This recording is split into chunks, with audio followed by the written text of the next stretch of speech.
Shalom teman-teman. Oke, sekali lagi shalom teman-teman. Puji Tuhan. Yuk kita persiapkan hati kita. Kita mau datang kepada Tuhan. Saja teman-teman untuk kita bangkit berdiri.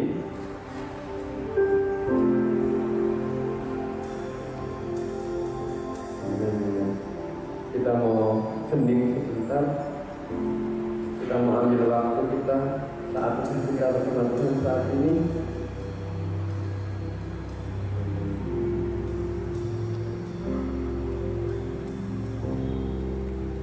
Mari kita datang kepada Tuhan.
Haleluya. Haleluya.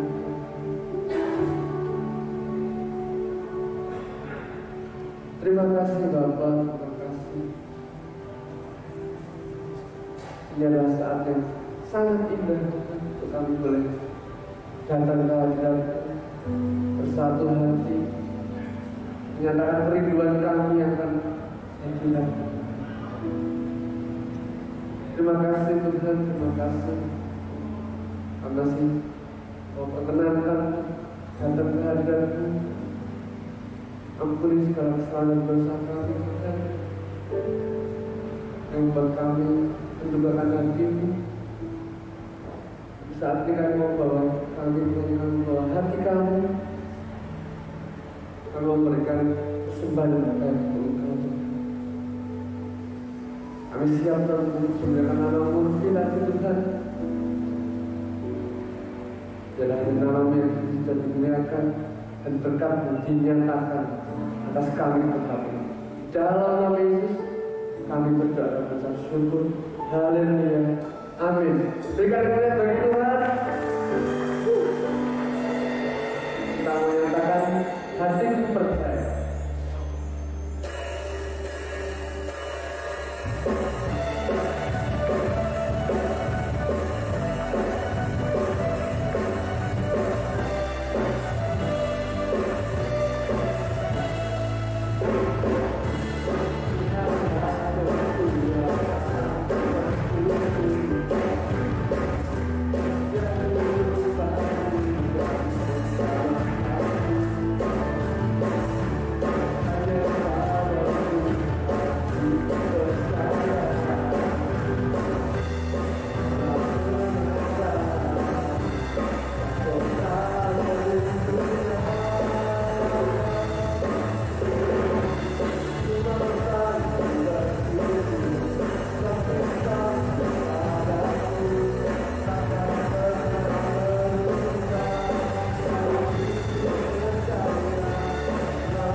Mari kita siapkan hati kita mau kita siap kita beri oleh Tuhan.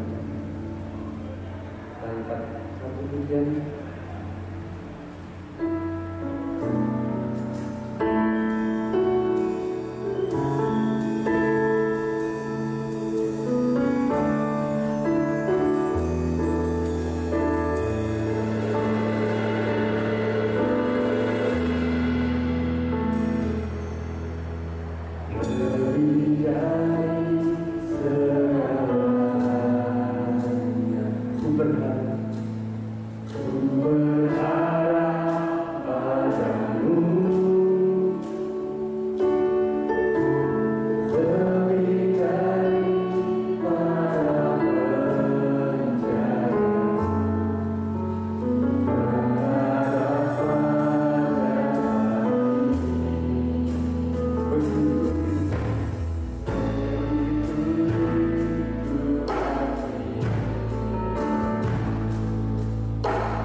janji-Mu.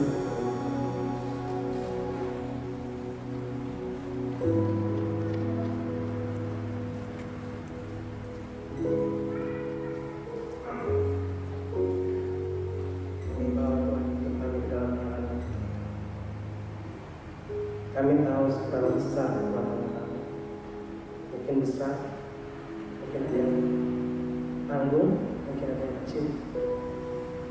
Tapi yang kami pasti tahu kan, kalau belajar tenang di bawah kaki-Mu, tenang untuk mendengarkan suara yang menyegarkan jiwa kami, yang memberikan kami kekuatan, yang memberikan kami kemampuan. Sekalipun kami harus menghadapi gunung-gunung yang tinggi, gunung-gunung persoalan. Bahkan ketika kami merasa di depan kami ada begitu banyak masalah, di belakang kami ada begitu banyak masalah, di kanan kami ada banyak masalah, di kiri kami banyak masalah. Kami mau terbang, kami pun nggak bisa. Yang kami percaya, yang kami pegang, Engkau Tuhan Juru Selamat. Engkau Tuhan Allah kami. Tuhan Yesus, pada pagi hari ini kami semua datang kepada kami sudah memuji dan mengisahkan nama. Kami percaya Tuhan, kami senang atas pujian-pujian kami, pujian yang kami naikkan. Kami senang dan kami tahu, kami juga merasakan kedalaman hati-Mu atas kami. Tuhan Yesus, pada pagi hari ini kami nggak mau datang cuma-cuma Tuhan, tapi kami membawa hati kami, membawa seluruh hidup kami Tuhan. Bekerjalah bersama kami untuk mendatangkan kebaikan. Sebentar kami mendengarkan firman-Mu, berkati para hamba-hamba-Mu yang sedang melayani dan hamba-hamba-Mu yang akan menyampaikan firman-Mu. Dan kiranya firman itu tidak terbuang percuma seperti di pinggir jalan, tapi tertanam di hati yang paling dalam, hingga menjadi rema dan kekuatan kita. Terima kasih Yesus, Kau yang terbaik selalu. Terpujilah dari sekarang dan sampai selamanya. Hanya di dalam nama Tuhan Yesus Kristus kami ucap syukur. Haleluya. Amin. Pagi hari ini sebelumnya kita akan berdoa dahulu ya. Pak, kami mengucap syukur buat kasih setia-Mu, karena kami memiliki Tuhan Yesus yang luar biasa sehingga kami begitu bersuka cita. Kami akan selalu berharap kepada Engkau karena Engkau adalah penolong kami satu-satunya yang tidak pernah meninggalkan kami anak-anak-Mu. Terima kasih Tuhan. Sebentar kami akan mendengarkan firman Allah berbicara lewat kami semuanya sehingga kami boleh diberkati dan dikuatkan. Dalam nama Yesus kami alaskan doa ini. Haleluya. Amin. Puji nama Tuhan. Karena firman Tuhan bulan-bulan ini yaitu tentang pengharapan. Nah, pagi hari ini kita akan belajar tentang seseorang yang luar biasa. Dia berharap pada Tuhan, dia berdoa dengan sungguh-sungguh dan doanya dijawab oleh Tuhan. Kita akan lihat di dalam Hizkia, ya, kehidupan Hizkia. Ayat mas kita pada pagi hari ini yaitu Amsal Soleman 23 ayat yang ke-18. Kita buka Alkitab kita yang terdapat di dalam Amsal 23 ayat yang ke-18. Sudah dapat semuanya?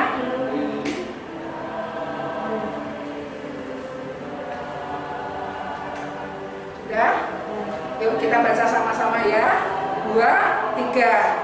Amsal 23 ayat 18.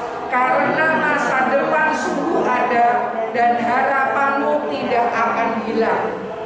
Orang yang takut kepada Tuhan pasti masa depannya sungguh ada. Amin. Ketika anak-anak Tuhan mau harap sama Tuhan, mau menyerahkan hidupnya sama Tuhan, sungguh-sungguh setia, minta pertolongan Tuhan, intim dengan Tuhan, dekat sama Tuhan. Firman Allah katakan masa depan itu sungguh ada. Langkah-langkah kita ke depannya itu akan ada harapan. Karena apa? Karena Tuhan sertai kita. Amin. Nah, jadi anak-anak Tuhan yang takut sama Tuhan ya, Tuhan akan tolong kita semuanya. Nah, judul kita pada pagi hari ini yaitu Hizkia. Dia sakit dan disembuhkan. Firman Tuhan, bahan pelajaran pada pagi hari ini yaitu terdapat di 2 Raja-Raja 18 ayat 1 sampai ayat yang ke-37 dan 2 Raja-Raja 20 ayat yang pertama sampai dengan ayat yang ke-21. Bahan pelajaran kita pada pagi hari ini. Nah, kalau kita melihat siapakah itu seorang Hizkia? Hizkia adalah ya nama Hizkia ya. Nama Hizkia berarti kekuatan dari Yehova.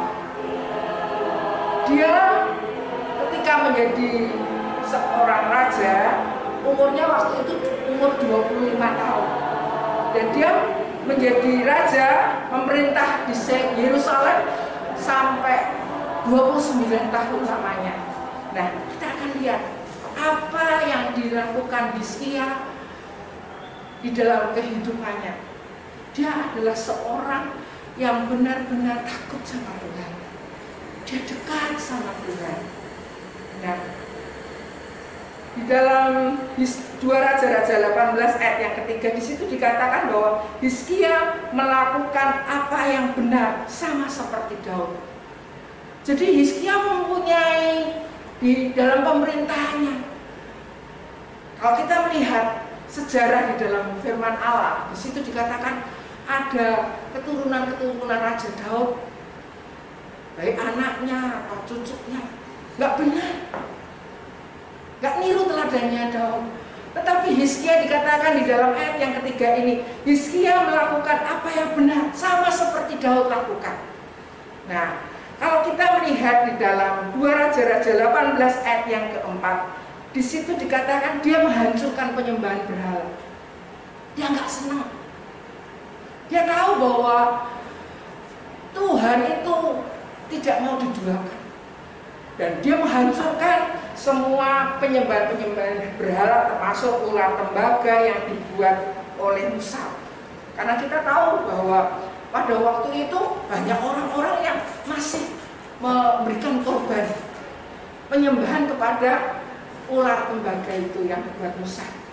Jadi itu juga termasuk dihancurkan.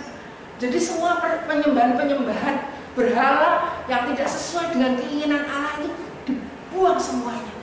Dia melakukan reformasi besar-besaran. Karena kita tahu bangsa Israel seringkali dia menyakiti hati Tuhan. Tetapi di dalam pemerintahan Hizkia, dia membuat reformasi yang luar biasa. Semua penyembahan-penyembahan yang tidak layak di hadapan Allah itu semuanya dibongkar habis-habisan.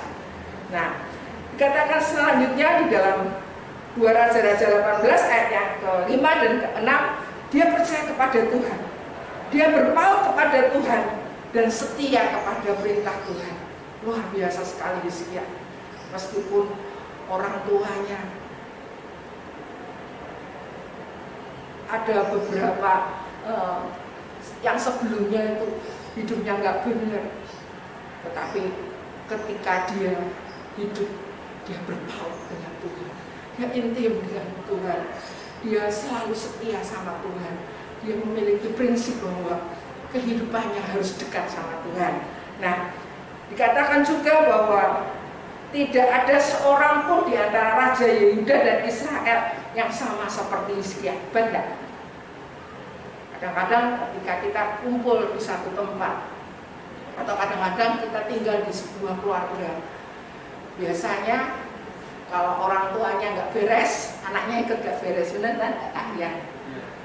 Banyak sekali hal-hal yang seperti itu, ngikutin keteladanannya orang tua yang sebelum-sebelumnya. Dan kita tahu bahwa kehidupan yang penuh dengan kedagingan dan hawa nafsu itu enak banget, tidak tahu.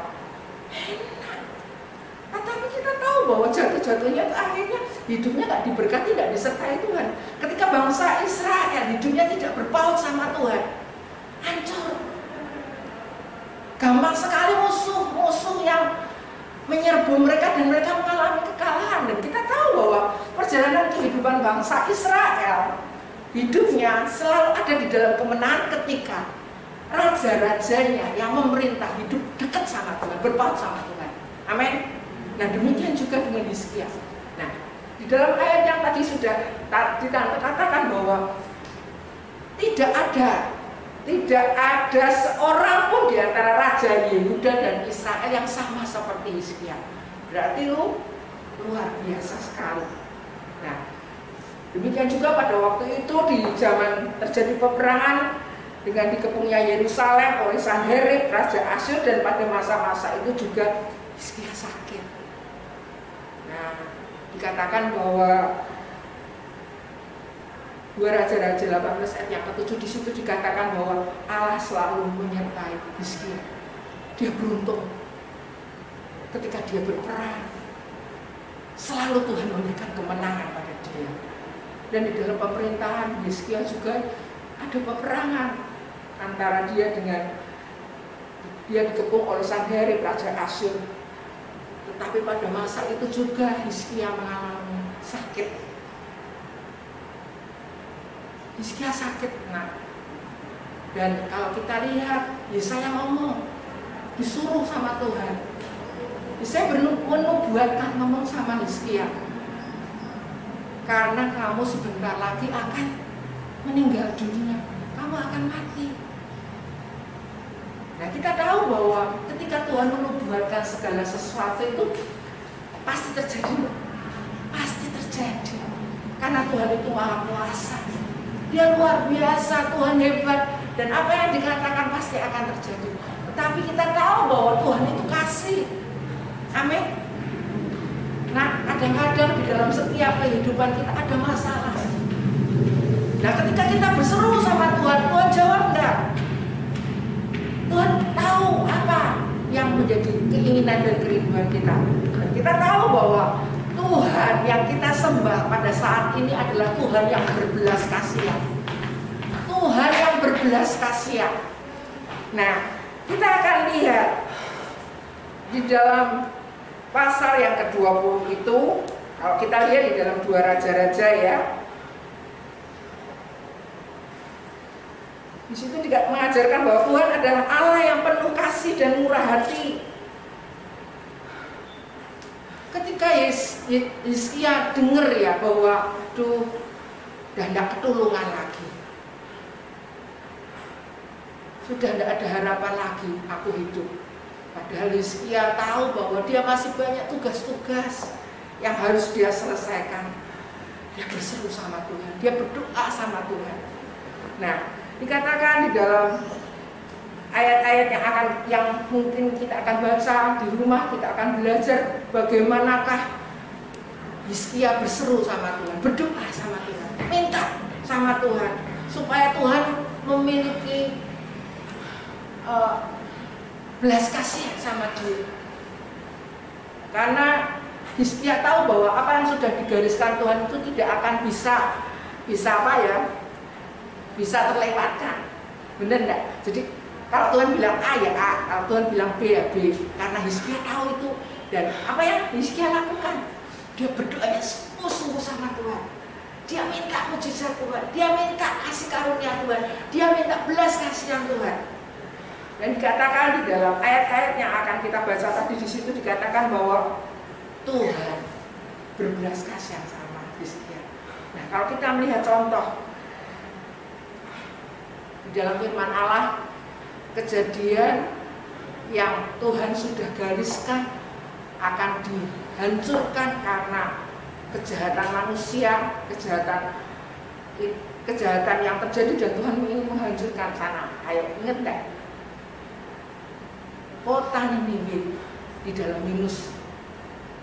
Tuhan suruh apa Yunus? Yunus, kamu ke kota Niniwe. Bilang bahwa kota itu akan aku hancurkan. Karena apa? Karena kejahatan mereka. Karena mereka menyakiti hati Tuhan. Karena kejahatan kota Niniwe itu tidak bisa diampuni sama Tuhan. Dan apa yang terjadi? Ketika mendengarkan perkataan Yunus itu, mereka berdoa sungguh-sungguh, mereka berpuasa, mereka berkabung, mereka minta belas kasihan Tuhan. Dan Tuhan kasih tak? Tuhan kasih. Tuhan bisa rubah.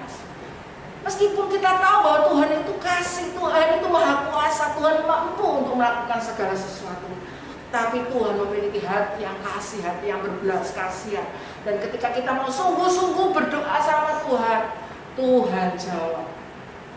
Orang-orang ini bisa terelakkan dari kehancuran yang Tuhan akan hancurkan. Mereka diampuni oleh Tuhan, mereka ditolong oleh Tuhan. Nah, demikian juga Hizkia, umurnya ditambah 15 tahun. Dia berharap sama Tuhan, dan Hizkia merupakan pahlawan. Dia adalah pahlawan yang berharap sama Tuhan. Nah, bagaimanakah dengan kehidupan kita? Ayo, saya mau tanya sama kalian semuanya. Kemungkinan kita tinggal di dalam sebuah keluarga yang tidak harmonis, ataukah kita memiliki sakit yang kemungkinan sulit sekali untuk disembuhkan. Kemungkinan juga karena kita tidak memiliki teman-teman yang baik dan lain sebagainya. Tapi kita tahu bahwa satu hal, Tuhan mampu menolong kita. Hal yang tidak mungkin bisa menjadi mungkin. Amin.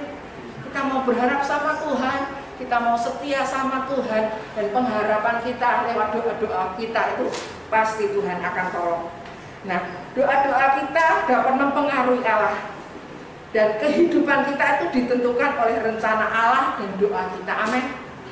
Nah, saya mau tanya sama kalian semua, apa yang menjadi rencana kita? Ayo, apa yang menjadi rencana kita? Saya tuh ada kesaksian seorang yang luar biasa, orang yang dari Kudus, Lim Siun Yong. Oh, dulu dia orang miskin, orang nggak punya, tetapi dia memiliki rencana, dia memiliki kemauan. Akhirnya dia pergi ke Jakarta, dia berusaha kerja, dan akhirnya dia menjadi orang kaya waktu itu. Nah, demikian juga dengan kehidupan kita. Kemungkinan kita sakit, Tuhan mampu sembuhkan kita enggak?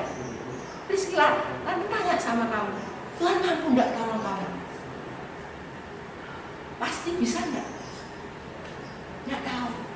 Tetapi firman Tuhan pada pagi hari ini mengatakan bahwa ketika kita berharap sama Tuhan, apa yang menjadi keinginan kita, dan ketika kita sungguh-sungguh berdoa sama Tuhan, Tuhan dengar dan Tuhan berbelas kasihan sama kita. Amin. Sungguh-sungguh. Karena apa? Karena Tuhan adalah Tuhan yang baik. Ketika kita berharap sama Dia, Tuhan pasti akan tolong kita semuanya. Tuhan akan memberkati kita, dan Tuhan akan tolong kita. Masa-masa pandemi ini bukanlah masa yang gampang untuk kita jalani, benar enggak? Anak-anak kuliah harus lewat rumah, di rumah ya. Jadi harus nyano semuanya, enggak ketemu sama dosennya. Untuk buat skripsi dan lain sebagainya sulit sekali. Tetapi kita memiliki Tuhan yang luar biasa. Tuhan yang memiliki hikmat dan pengetahuan. Dia mampu untuk tolong anak-anaknya memberikan jalan keluar. Amin. Apa yang menjadi masalah hidup kita? Coba serahkan sama Tuhan. Rencana kita, doa-doa kita minta sama Tuhan. Dan Tuhan Maha Kuasa, Dia mampu tolong kita. Amin. Jangan putus asa. Nah, kalau coba kalian didatangin sama dokter, umurmu bentar lagi, umurmu sudah tidak lama lagi, bentar lagi Tuhan panggil kamu. Nah, apa yang kita lakukan? Kalau kita pengen umur panjang terus, kalau pengen, Tuhan, aku pengen Tuhan, umurku tambah lagi Tuhan, mampu enggak Tuhan kasih? Saya mau tanya sama adik-adik semua yang di tempat ini, mampu enggak Tuhan kasih pertolongan? Mampu. Karena apa? Karena Tuhan berbelas kasihan, karena Tuhan Maha Kuasa, karena Tuhan baik, karena Tuhan mengasihi kita semuanya. Nah, kenapa doa Hizkia didengar sama Tuhan? Karena Hizkia berpaut sama Tuhan, dekat sama Tuhan. Dia benci dosa, dia benci penyembahan berhala, Dia pengen hidupnya dekat, menyenangkan hati Tuhan. Nah, ketika Hizkia hidupnya menyenangkan hati Tuhan, dekat sama Tuhan, dikatakan dia bergaul akrab dengan Tuhan. Tuhan dengar doa Hizkia. Nah, kalau kita mau masa depan kita baik, doa kita dijawab sama Tuhan, dekat sama Tuhan, ya. Dia adalah seorang yang baik, dia adalah sahabat yang setia.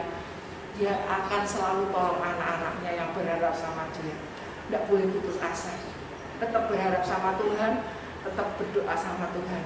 Tuhan pasti tolong kita semuanya. Amin. Amin. Tuhan berkati kita ya. Jangan putus asa. Selalu berdoa sama Tuhan. Ya. Dikatakan di dalam Yohanes 15 ayat 17, jikalau kamu tinggal di dalam aku dan firman-Ku tinggal di dalam kamu, minta apa saja yang kamu kehendaki dan kamu akan menerima. Amin. Tuhan akan memberikan apa yang kita minta. Tinggal dekat sama Tuhan. Mau dekat sama Tuhan? Mau? Bismillah. Mau semuanya yang ada di tempat ini? Anton, semuanya dekat sama Tuhan. Tinggal sama Tuhan. Minta, nanti Tuhan pasti akan kasih sama kita. Ya, Tuhan memberkati kita semuanya. Dan biarlah firman Tuhan kita pada pagi hari ini boleh menguatkan kita. Tidak boleh loyo, tidak boleh putus asa. Mungkin Tuhan gariskan, aku harus kondisi seperti ini. Jangan loyo, minta. Minta ada perubahan. Seperti Yabes berdoa, Tuhan memberkati, dan akhirnya Tuhan berkati. Minta sama Tuhan, Tuhan pasti mampu untuk merubah hidup kita. Hidup yang tidak baik menjadi hidup yang baik, hidup yang rusak akan menjadi hidup yang diperbarui oleh Tuhan. Tuhan pasti akan tolong kita semua. Puji nama Tuhan. Saya minta Bapak Yusuf akan berdoa dan tutup ibadah kita pada pagi hari ini. Mari Pak. Bapa yang ada di surga, kami bersyukur buat pagi hari ini ya Tuhan. Atas penyertaan pertolongan Tuhan, kami hari ini bisa beribadah, bersekolah minggu ya Tuhan. Itu karena Engkau baik buat kami semua. Tuhan Yesus, terima kasih buat firman-Mu pagi ini. Dan kiranya firman-Mu Engkau teruskan di dalam kehidupan anak-anak-Mu di kelas ini ya Tuhan. Kiranya apa yang hari ini sudah diajarkan ya Tuhan, bahwa kalau kita boleh dekat bersahabat karib dengan Engkau ya Tuhan, Engkau selalu akan menolong menyertai kami semua ya Tuhan. Terima kasih ya Tuhan, berkati hamba-Mu yang sudah menyampaikan firman-Mu, kiranya Engkau pakai lebih lanjut ya Tuhan. Dan kami yang mendengar juga Engkau akan berkati. Terima kasih Tuhan Yesus. Kami serahkan hanya di dalam nama Tuhan Yesus kami berdoa. Amin. Amin.